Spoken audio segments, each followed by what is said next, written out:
It's been just over 2 months since Samantha Johnston put her own boots on the ground in Iraq. It was a long and hard process, a lot of praying. She's stationed with the Peshmerga near the city of Kirkuk, and her days are spent receiving a crash course in counterterrorism training. Use the cover.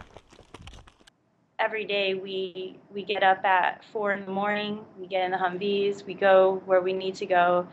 We train, and we train specifically for quick reaction, and we come back, we clean our weapons, we prepare for the next day. You know, talk about when you first got out there, when you first got off the plane. Was there a, quite frankly, a holy crap, what am I doing moment when you realized you were over there, you were doing this?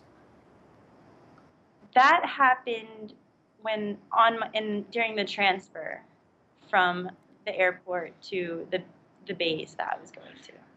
That it was 3 in the morning. They didn't give me a flag vest or anything. They gave me like a police officer bulletproof vest. They had a rifle ready for me, and they said in case of attack, blah blah blah. Gave me a briefing, and that is when it hit me, like how serious this was. Johnston hasn't been in a firefight yet, but she says ISIS, also called Daesh, is always close and is gaining momentum.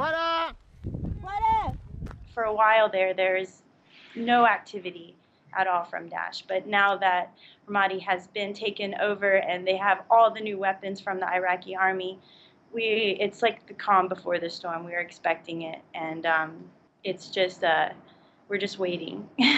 And speaking of the fall of Ramadi, you know, everything gets portrayed here in the media back home a certain way. There's a lot of discussion going on in terms of, is the United States doing enough in the fight against ISIS? You are over there right now. What do you think?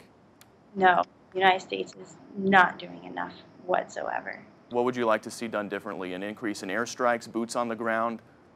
Directly fund and give weapons to Peshmerga, not to the Iraqi army. When you hear President Obama say things like, right now we don't have a strategy for dealing with ISIS, how does that make you feel? Embarrassed. Embarrassed for America. I don't want to give my opinion on Obama.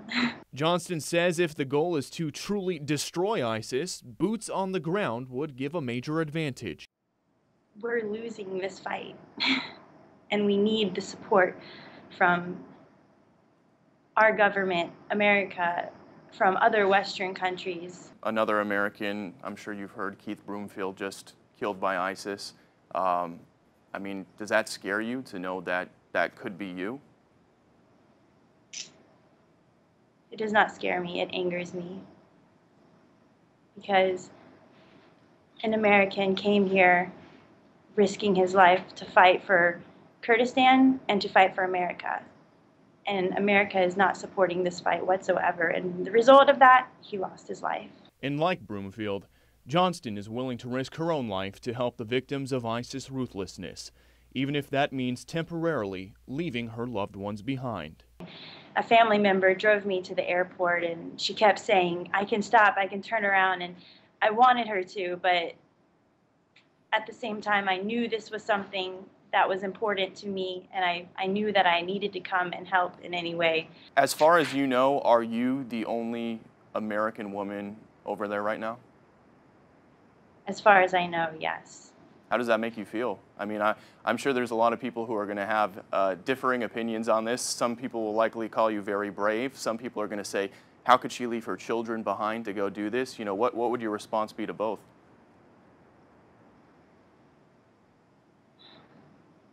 It was my choice. It was something that I decided and prayed about. And luckily my families, they don't support me being here, but they're being supportive, if that makes sense. And I couldn't thank them enough for all the help they are giving me with watching my children. If I didn't have them, this would not be possible. And everybody has opinions, and I try to brush it off and focus on my goal here. Johnston came to Iraq on a one-way ticket. She has no idea when she will return to America, but when she does, she knows exactly what she is going to do. Make this up to my kids for the rest of my life. Mm-hmm. Focus on them. I told them that I was leaving for a little while to help other little children. And they said, okay.